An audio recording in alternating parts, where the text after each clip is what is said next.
It's Wednesday, September 3rd. This is CTV at 6. Here's what's making news tonight. Some Nova Scotia wildfire evacuees get to go home. A New Brunswick school makes one of basketball's best, Dr. P. Above average temperatures are set to continue into the weekend before cooling with an expected round of showers. Live from our Maritimes News Center, this is CTV News at 6. Here is Todd Battis.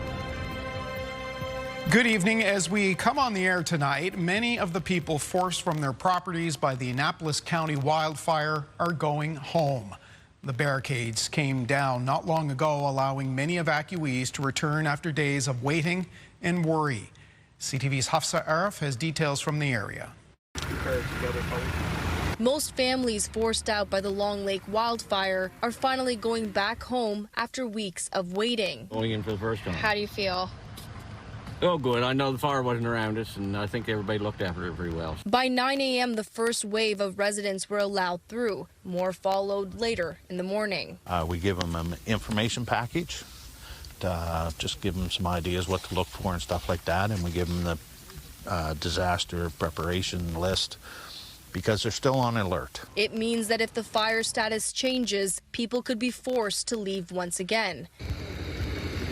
But for now, there's peace of mind for those returning home. Well, I felt relieved yesterday and today, but the last couple weeks has been, stressful. About 360 homes clear today. Another 145 are still under evacuation order. For some, the return brings mixed emotions. A little nervous, but as far as we know, the fire didn't go there. We're just hoping that nobody did any damage. We've heard rumors online that there's some vandalism going on. Others say they weren't too worried because they had a close connection on the fire lines. A little anxious, but not bad. My son's a fireman, so he kept me up to date on what was happening at the cottage and what wasn't. I've been going to tea and coffee meets with some of the evacuees over the last week. I've been in contact with some of them. They just want to go back home. So they're thrilled that things have come around to be allowed. For families settling back in, today marks a fresh start, returning to routines, to familiar walls, and to the comfort of being home again. Hafsa Arif, CTV News, Bridgetown. Nova Scotia Power's proposal to hike rates continues to garner mixed reaction. The Canadian Taxpayer Federation is calling out the utilities plan, while small business advocates are standing by it. CTV's Vanessa Wright reports. Nova Scotia Power's proposal to raise rates over the next 2 years isn't sitting well with everyone. If approved by the Nova Scotia Energy Board, residential rates would increase by 4.1% in 2026 and again in 2027. If you look at the past couple of years, Nova Scotians have been struggling with high cost of living. We've seen years of high inflation across Canada, and now Nova Scotia Power wants to pile on even more with higher energy bills. So we're certainly opposed to this proposal. It's all being done to help pay for $1.3 billion in maintenance and improvements to the electricity grid. The utility says the settlement was reached after 6 months of discussion and consultation with customer service representatives. In a statement to CTV News, small business advocate Melissa McAdams says the negotiated settlement that has been filed with the board reflects a long process looking at the costs of a more reliable, safe, and green electricity grid while balancing the need for affordability.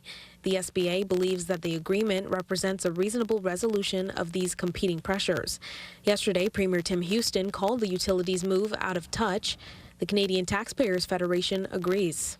So instead of perhaps asking hardworking Nova Scotians to pay more, maybe Nova Scotia Power should be looking a bit internally and finding out how they can trim their own costs and work more effectively.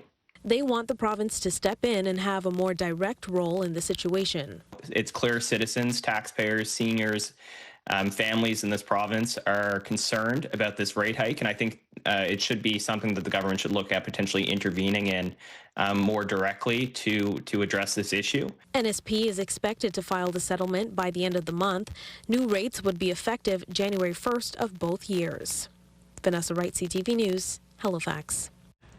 In New Brunswick, NB Power says it's continuing to investigate an act of vandalism over the long weekend, which resulted in nearly 1,100 customers losing electricity.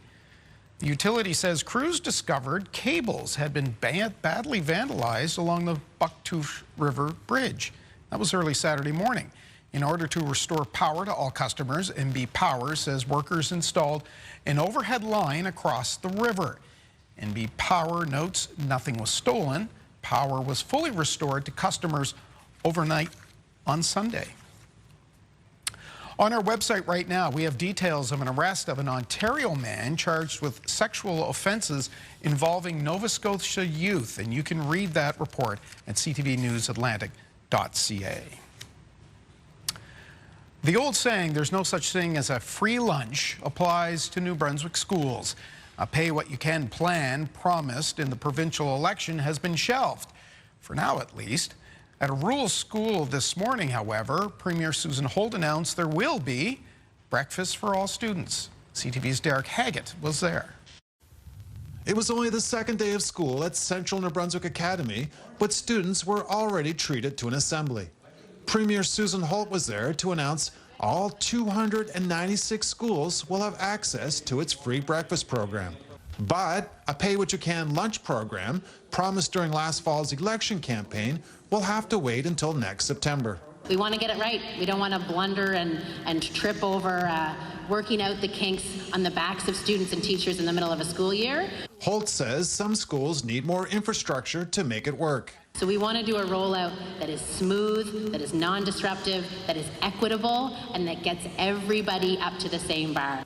The province was originally modeling its program after one on Prince Edward Island, while learning from Nova Scotia, which recently rolled out its own pay-what-you-can program. So yeah, we're a little bit disappointed that lunch is going to wait around a year, but that's the reality, and we think it's worth the wait because then when we do it, there won't be as many kinks to work out. Last year, 136 schools had access to a healthy breakfast thanks to a partnership with Feed NB. This year, all of the province's 7 school districts are included. So most of the schools in the province were covered before. So now it's expanding in Restigouche, shaking in Peninsula, Miramichi, Edmundston region. So that's where the new schools are being onboarded right now. In February, more than $11 million was promised by the federal government to expand New Brunswick's school food programs. Today, the province committed an additional $2 million per year. Derek Haggett, CTV News, Upper Miramichi, New Brunswick.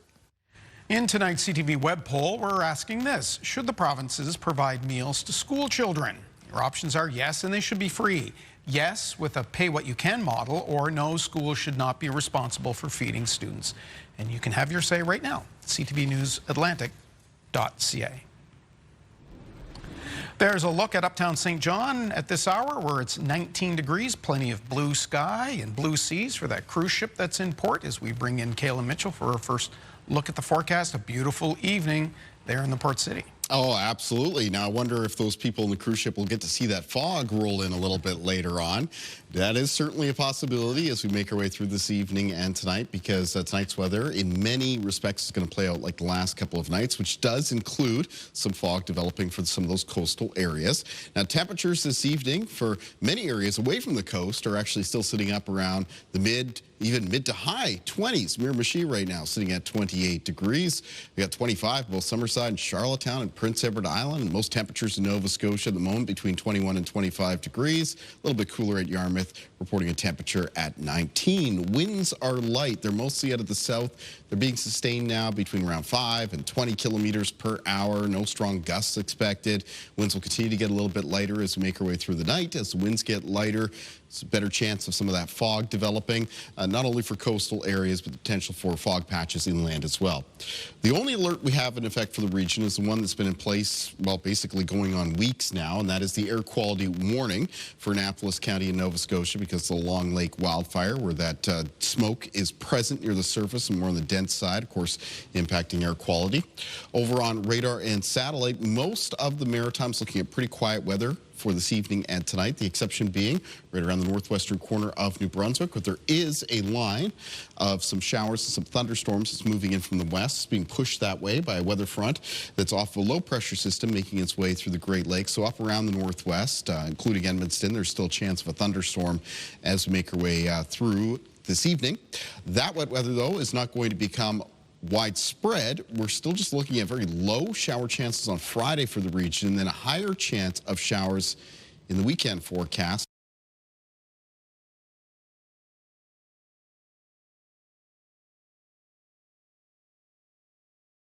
Morning to mid-afternoon.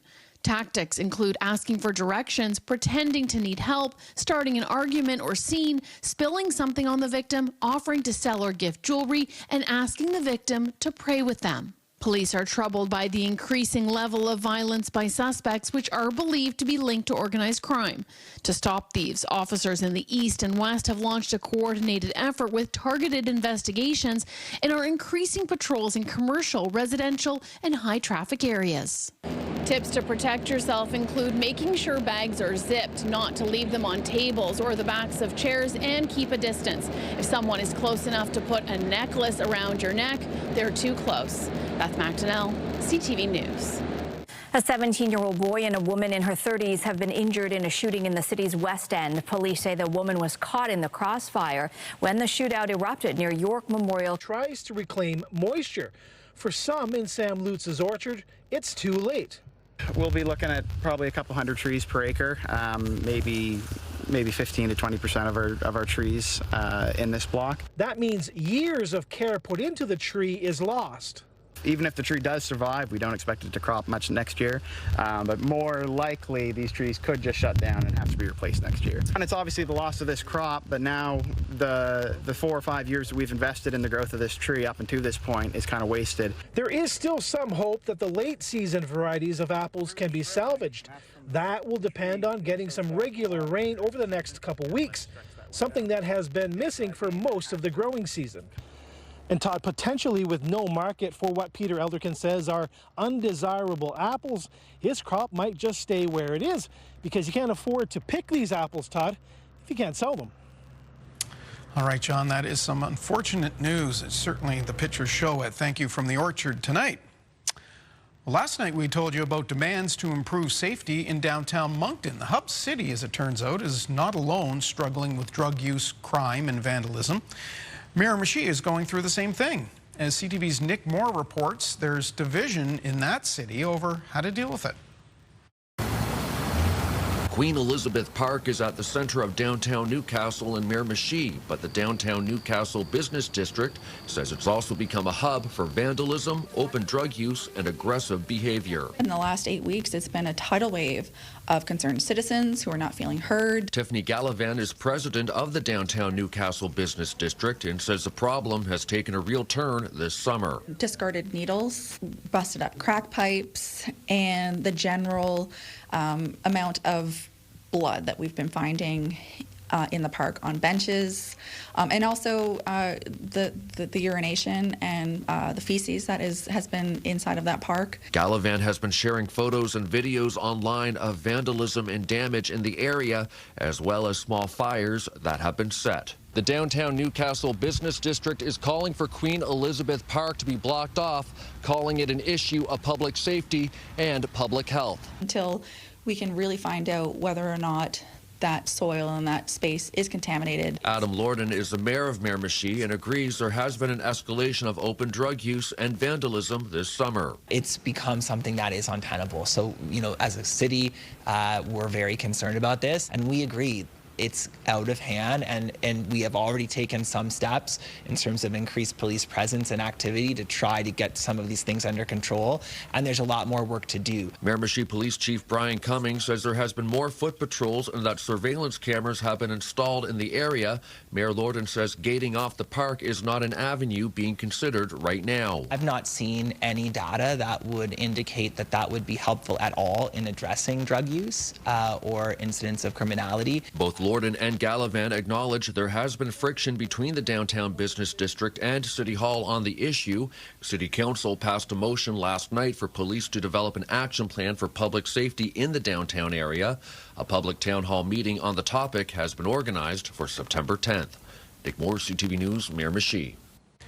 Thank you, Nick. We'll take our first break of the evening. Still ahead, your midweek weather. We'll talk energy exports. But next, an NBA All-Star surprise. What is All-Star Pascal Siakam doing in New Brunswick? We'll show you next.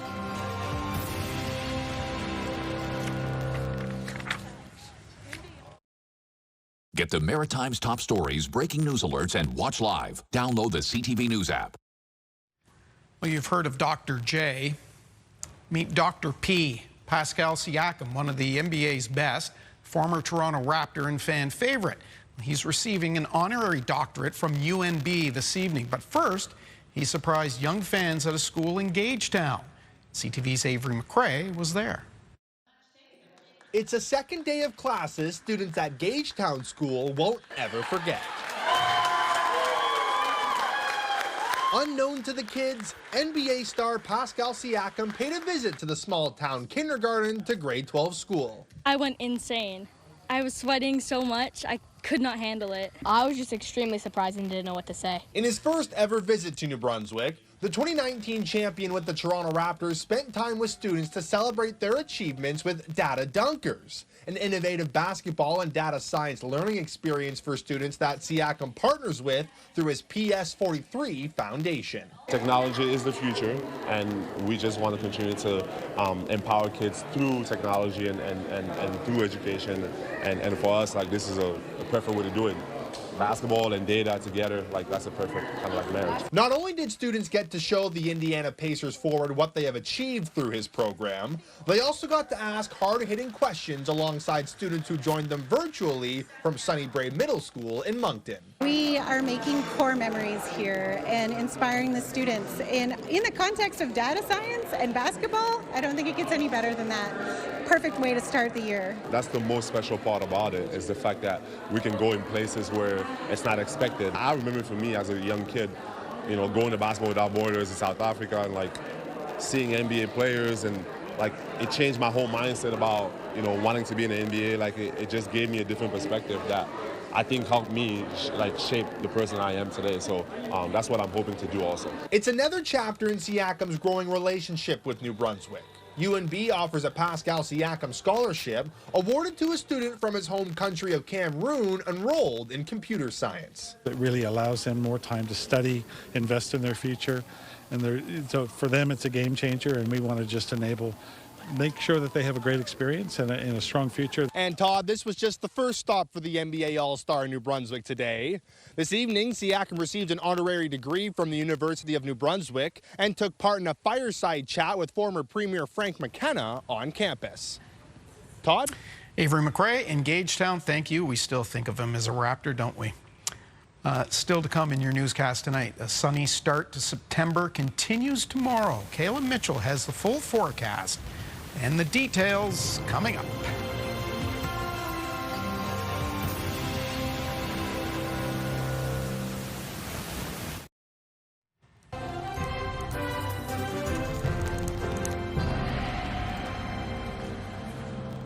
There's a shot right now of Cape Forshue and southwestern Nova Scotia. Beautiful evening. Look at that blue sky, the lighthouse. No fog there yet, but maybe a little bit later on. Maybe a little later on. Kaylin, before we get into things, I should mention, I'm told that we had a technical problem. A lot of John's Apple story didn't get aired. Yeah. There were some fabulous pictures there, unfortunate pictures of the state of the crop right now in the Annapolis Valley in particular, but certainly throughout the region. So if you want to see that, and it really is worth seeing, we'll have that up on our website a little later. It really speaks to the drought conditions. Yeah, one of the things they were saying is they really could use some rainy weather to maybe help salvage some of maybe the later season apples. But even that isn't really looking very likely, at least over the next several days. Not seeing a tremendous amount of rain in the forecast. We'll talk more about that as we get into the extended range in a moment. Let's take a quick look at weather conditions across the country. Ongoing air quality issues right now in Alberta. Widespread air quality statements and warnings in effect because of wildfire smoke. Looking at BC right now, we've got 23 degrees at Vancouver. It's warmer up in northern parts of BC. Fort St. John right now sitting at 27.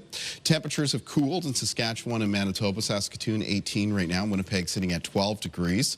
Then moving down to southern Ontario, things warm back up. 27 at Windsor and Toronto. 26 at Montreal currently, and 24 at Quebec City. Same thing goes for Fredericton. 20 at Halifax, 25 at Charlottetown, and 20 degrees right now in St. John's. Taking a look at our timeline for cloud cover and precipitation. Still looking at a chance of some showers and thunderstorms this evening in the northwestern corner of New Brunswick. That shower activity and any thunderstorms with it is expected to be weakening as we move into the later evening hours. Should be almost wrapped up by around midnight. During the overnight around the Maritimes, a few clouds, fog patches developing, fog likely to be more widespread around the Bay of Fundy coastline in New Brunswick and around parts of the Atlantic coastline of Nova Scotia. Moving from the morning into Thursday afternoon, fog dissipates or pulls back from the coast, much like it did for areas today. Lots of sunshine again for tomorrow. No precipitation expected, and generally clear conditions expected to continue on into Thursday evening, and then Thursday night into Friday morning. Fog patches develop again, and then on Friday, there'll be a chance of showers, but mostly just for the northwestern corner of New Brunswick. There's a lower chance of some spotty showers on Friday or a little bit of patchy drizzle around parts of the Atlantic coastline of Nova Scotia, but wet weather not expected to be widespread at the end of this week. Winds in the forecast for tomorrow will be out of the south and the southwest. They'll be sustained in a lot of cases between 10 and 20 kilometers per hour. Low temperatures in the forecast for tonight around the Maritimes will be mostly in the low to mid-teens. And tomorrow's conditions, as I mentioned, very similar to today. Up in the north of New Brunswick, we've got high temperatures between 25 and 28 degrees. In central and southern areas of New Brunswick for tomorrow, most of the high temperatures around the mid to high 20s, except along the Bay of Fundy coastline, where the high temperatures will be in the low 20s. Prince Edward Island for tomorrow, with most high temperatures up to around the mid-20s, 22 on parts of the coast. Again, lots of sunshine and a light south and southwest wind. In Cape Breton, the high temperatures for Thursday between 23 and 26 degrees, including 26 around Sydney and 25 near Baddeck and Port Hawkesbury. The North Shore of Nova Scotia, 25 at Tatamagouche and 26 around New Glasgow and Antigonish, 22 at Ecum-Secum on the Eastern Shore, 25 for Amherst, 26 for Truro. City centers, Halifax and Dartmouth near 23 degrees, near 23 for Upper Tantallon. The Annapolis Valley tomorrow with high temperatures near 25. And for communities on the South Shore of Nova Scotia, near 24 for Liverpool and Shelburne and 21 for Yarmouth and Barrington. In the 7-day outlook for New Brunswick, so coming up on Friday, the northwest of the province, that's where there'll be the highest chance of seeing some showers on that day. There's a higher chance of showers becoming more widespread for New Brunswick on Saturday. After that, temperatures are a little bit cooler for the end of the weekend and the start of next week. Both days a mix of sun and cloud, and generally looks like it's going to be dry weather conditions extending into Tuesday and Wednesday. For Nova Scotia in the forecast, coming up on Friday, mix of sun and cloud, high temperatures mostly around the low to mid-20s. A little bit warmer on Saturday, except for coastal areas, and then a chance of showers on Sunday. Temperatures coming down with any showers moving through the region. Low 20s in the forecast for Monday, Tuesday, and Wednesday of next week. And for Prince Edward Island, coming up on Friday, mostly sunny, highs near 26. It's warmer on Saturday, I guess hot for early September standards with highs near 28. Chance of showers on Sunday, and then after that a mix of sun and cloud for Monday, Tuesday, and Wednesday. Top. Very good. We'll see you at the end of the show for the Wake Up weather. Next, could New Brunswick ship liquefied natural gas to Europe? We'll ask the minister, and we have this story in entertainment. Hi, I'm Taylor Olson. I'm an actor, writer, and director based in Halifax, Nova Scotia. I have a new show called Hey Halifax Float Today that is out now on Bell 5 TV1, and I can't wait to talk about it with you. Okay, so 7 a.m. Monday morning is back. $5K a day. It's your chance to win $5,000. And tomorrow, get your shot at $100 to Studio. Good luck.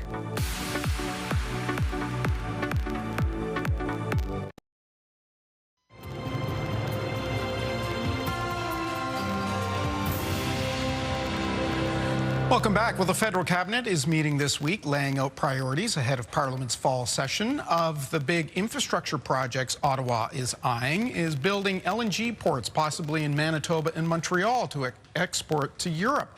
Well, that raises the question of New Brunswick and the St. John LNG plant. John Herron is Minister of Natural Resources. He is in St. John. Minister, good to see you.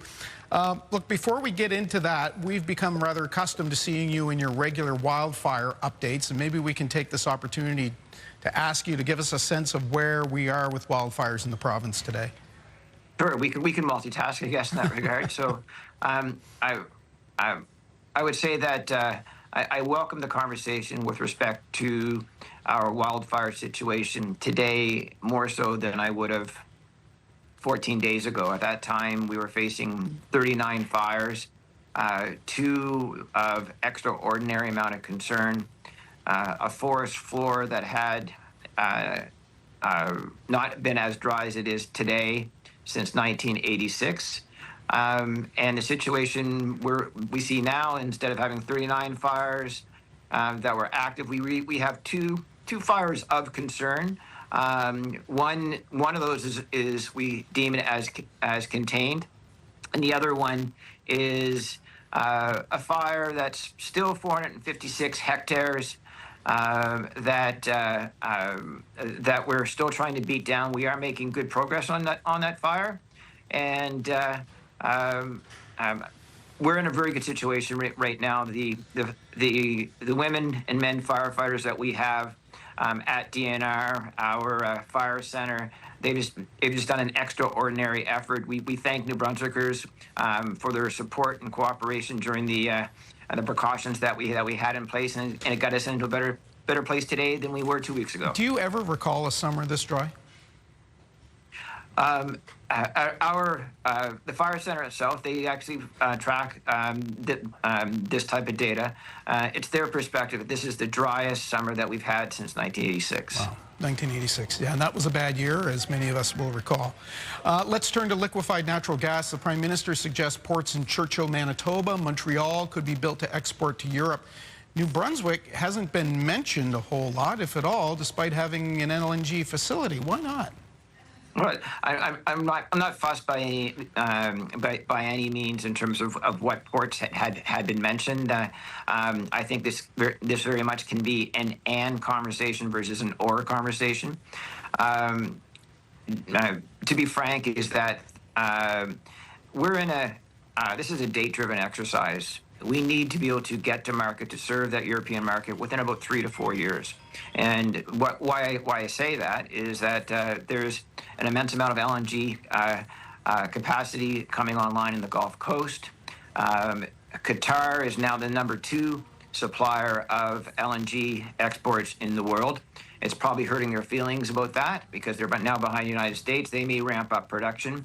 And of course, we all hope for peace in Europe, but that might mean that there could be Russian gas that could start to flow to Europe again. Okay. So the only site in Canada that can get to market within 3 to 4 years would be a location that has pre-existing LNG infrastructure and pre-existing pipeline infrastructure, and that is St. John. But maybe the most important aspect of it, the other ideas are just that they are concepts, and we, as a good Canadian, we hope they all get developed in that regard.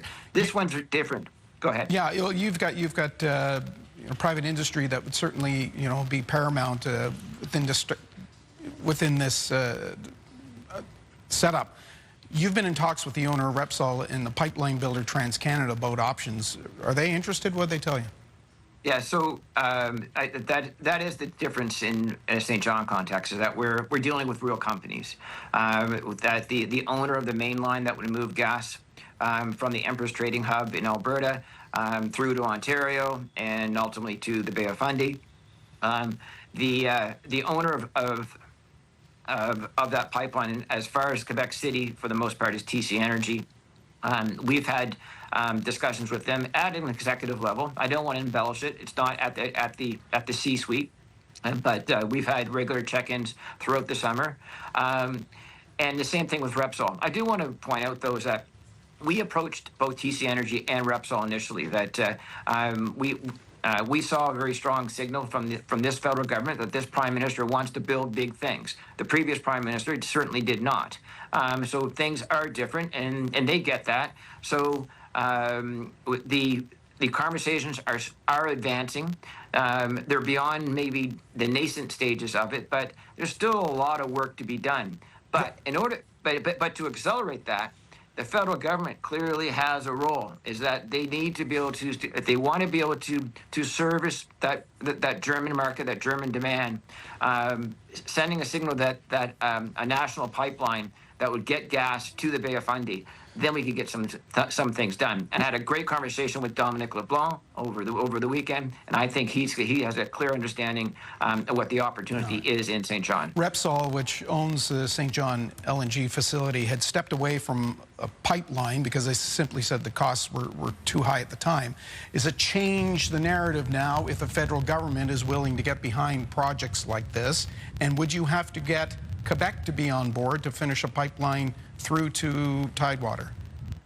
So this really is a national project. So, you know, almost the poetry kind of goes like this. You've got Western Canada gas that would flow to the trading hub at Dawn in Ontario, which has an abundance of gas from other sources as well. That pipeline would follow the existing routing that finishes at Quebec, at Quebec City. There's been large pipeline infrastructure carrying natural gas for nearly 60 years.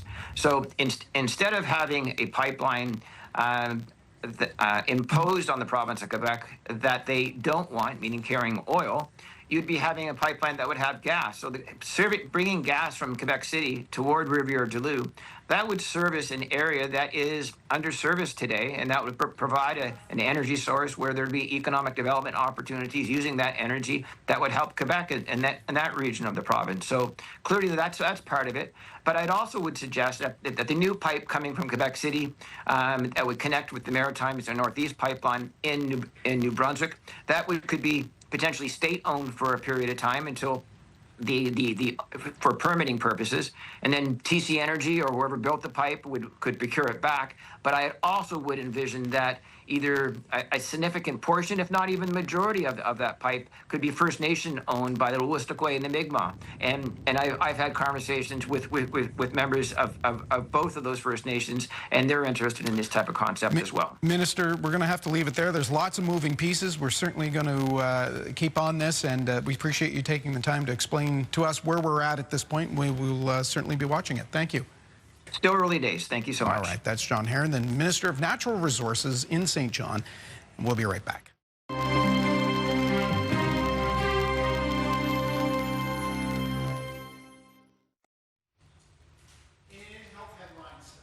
A look at a new drug approved to treat specific types of ovarian cancer. CTV's Suzette Beliveau has that and more in the midweek edition of The Lifeline. Health Canada has approved a new drug to treat specific types of ovarian cancer. Gynecological oncologist Dr. Alan Coven says for most ovarian cancer patients, there comes a time when platinum-based chemos no longer work. That's why the approval of a new drug called Elahere is so significant. The majority of ovarian cancer cells, like 70-75%, will express folate receptor positivity on the cell membranes. So the majority of patients would be eligible to benefit from this drug. Not everybody, but the majority. Elahere is expected to become available in Canada next year. The Edmonton Food Bank is going above and beyond. Its Beyond Food program teaches newcomers skills like resume writing, job interviews, tax prepping, and financial literacy. Their ultimate goal is to help people in need find work and become more food secure. Almost 4,000 people used the program last year. More than half of them were able to land a job. England is pushing ahead with a ban on energy drinks for youth under the age of 16. It will ban them from buying Red Bull, Monster, and Prime at shops, restaurants, vending machines, and online. Up to a third of UK children are believed to consume these types of drinks every week. No official date has been set for the ban to come into effect. A consultation will now run for 12 weeks to gather more information.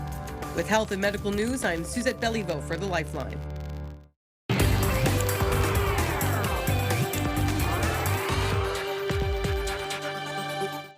looking at the scripts, it's a full section tonight. It is. Yeah, a lot of stuff. Yeah. We're on the scene with Katie Kelly, a new comedy series bringing Halifax to the small screen. It's a very different kind of take. It is. While Hey Halifax, Hello Today may look like your typical talk show, it's anything but. Coming to you live, pre-tape from Dartmouth. It's Hey Halifax, Hello Today. I think it's either going to be for you or like not. Hello, today. I'm Mick McDonald. Taylor Olson is one of the stars of Hey Halifax, Hello Today, a brand new scripted comedy series. Mick and Robbie, two best friends, trying to host their own cable access talk show. They have no idea what they're doing. You're going to trade school now? No, I'm filming season 2 of the TV show The Trades. A lot of these questions are heavily centered around trade school, and you go into trade school. With guest appearances from East Coast icons like Rob Wells and Jonathan Torrens, the show leans heavily into so bad it's good comedy. My friends Adam DeViller and Bob Mann, who co-created the show with me, we love like irreverent humor. Hi, we're asking people what they think about things. What do you think? What things? The series was filmed entirely in Nova Scotia with a local cast and crew. And Olson says while the show is packed with laughs, it's also full of local flavor. You know, so we make fun of the mayoral race. We play with those sort of things. We talk about the Cogswell Street Exchange. We have a whole song about the Cogswell Street Exchange, which seems silly, but I don't know, it's a thing here. And they're not stopping at TV. The creators are also embracing Instagram and TikTok. We just post little tiny clips from the show, little tidbits that you can go and check out that kind of like play on their own. But Olson says whether you watch on social media or binge the full season, the goal is simple. Just hope they laugh. And then if you watch the whole show, hope you reflect on your friendships and how important they are. And that, you know, your friendships matter more than the product of the art you create. Do we cut? Bit of that hits home. I know, it sure does. It sure does. We even heard that in our ear while we were watching. It looks awesome. So again, it's called Hey Halifax, Hello Today, and it is available now on Bell 5 TV1. You can also look them up on social media and follow them there, Instagram, TikTok. Okay, this is unfortunate. Cape Breton singer-songwriter Elise Aaron is in hospital recovering. Yeah, this comes after a serious motorcycle collision near her home in Glace Bay. It happened Monday night.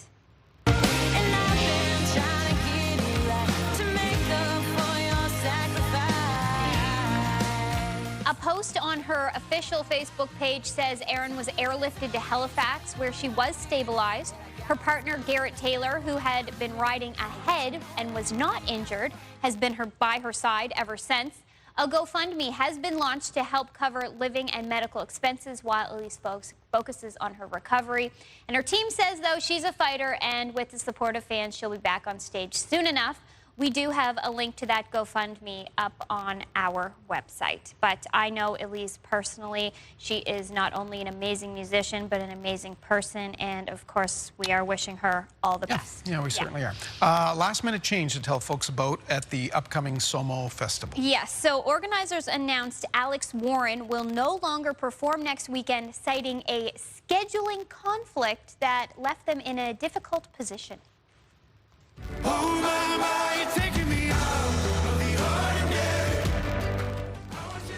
The singer later took to Instagram saying he asked his team for time off weeks ago to focus on family and personal matters. Warren says he only just learned the festival wasn't notified until 10 days before. He apologized to fans and says he's working on ways to make it right. Organizers say they're still finalizing the lineup and they promise to share updates soon, but a lot of people are pretty upset about this. Yeah, that's unfortunate. That's on PEI next week. That's true. Always a good festival. An Amazing Race Canada update now, and fans, this is your spoiler alert. Block your ears, leave the room. Yep, if you haven't watched it yet, go like this. Okay. The only Atlantic Canadians left in the race have reached the end of the road. I am sorry to tell you this, but you have been eliminated from the race. Lacey and Celia from Charlottetown were the last to arrive at the mat in Mississauga during episode 8 of The Amazing Race Canada. After struggling with a challenging roadblock, the pair were eliminated, leaving 5 teams still battling it out for the season 11 crown. The race continues next week in Newfoundland, where the remaining teams will fight for a coveted spot in the finale. They really did a great job, though, to make it this far. It was great to have them all season, and they made it pretty much to the end. So very proud of these Islanders, for sure. I didn't hear a word you said. I was watching that. I would still be stuck in the middle of that. I know, I can't look. Holy cow. Well, good for them. They had a good run. If you're wondering why streets are blocked off in parts of Sackville, New Brunswick, Coquin, and Moncton this week, we may be able to tell you. It's true. It's lights, camera, action. The new Radio Canada comedy Baden, created by Nova Scotian actor Ryan Doucette, is filming scenes in New Brunswick through September 8th. So if you do spot police uniforms or police cars, local RCMP say they'll be clearly marked as part of the production, so there is no need for concern. Okay, that's not a bad thing to put out there. Thank you very much. You're welcome. We'll see you tomorrow night. Here's what's on CTV.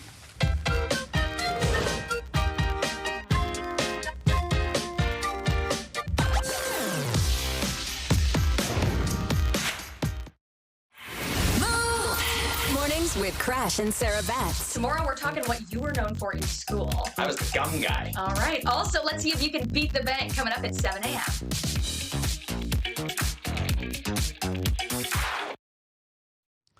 In our market report tonight, the Dow Jones finished the day flat.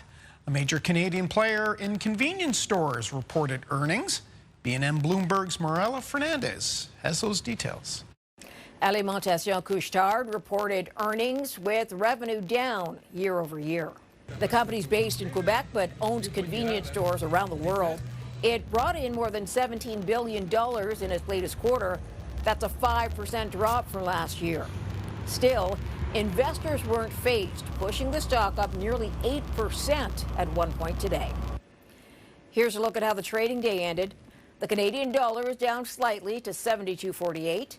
West Texas Intermediate dropped $1.67 to $63.92. Western Canadian Select is up more than $2 to $53.23. And the TSX is up again, gaining 135 points to another record close. Those are your business headlines. I'm Morella Fernandez. One more look at the weather. There's Kayla Mitchell on the deck. Yeah, very pleasant evening out here in the north end of Halifax. Quite warm, lots of blue sky, just a few fair weather clouds. So let's take a look at our viewer picture for tonight. And I mentioned yesterday that I wanted to get some of these pictures from the aurora that was spotted over parts of the Maritimes this past weekend on the show this week. Here is one of those. This one was sent in by Barry Burgess. It was taken at New London and Prince Edward Island. Very nice curtain aurora there, close down to the horizon. Spectacular shot. As for the New London area for tomorrow, it's a nice fair weather day, sunshine, high temperatures near 25 degrees. Day planner for tomorrow. First thing in the morning, maybe some low cloud around as well as some fog patches, but that'll be dissipating as we move from the morning into the afternoon. The morning temperatures, like the past couple mornings, high single digits and low teens. But by the afternoon, they warm up, especially away from the coast, up towards the mid to high 20s. Coastal areas have temperatures around the low to mid 20s. Winds tomorrow, they don't change that much either. They'll be mostly out of the south and southwest, and like today on the lighter side, occasionally sustained 10 to 20 kilometers per hour, maybe with a few gusts between 20 and 40. And then looking at some showers potentially for northern areas of New Brunswick on Friday. Let's find out what's coming up tomorrow on CTV Morning Live. Thursday on CTV Morning Live, living a well-balanced life. We visit a physio clinic to test out a new tool that can help prevent falls. News, weather, and more. It's everything you need. CTV Morning Live. Okay, finally tonight, this is the 20th anniversary of the biggest concert ever staged in the Maritimes.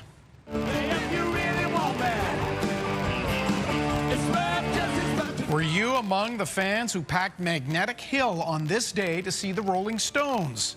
Believe it or not, it was September 3rd, 2005, when 80,000 people watched the British rockers in Moncton with an impressive array of opening acts. Who was there? The tragically hip Maroon 5? This was the biggest event of its type in the region. Now, despite the huge crowd, the city of Moncton reportedly lost hundreds of thousands of dollars on the concert due to cost overruns. People had a great time. We've got a great selection of some of the visuals of that concert from 20 years ago in the Video Vault section of our website, ctvnewsatlantic.ca. And that is our look at the day here at home. Calvin Smith will have our late news at 11:30. I'm Todd Battis. I hope to see you back here tomorrow night at 6 o'clock. Till then.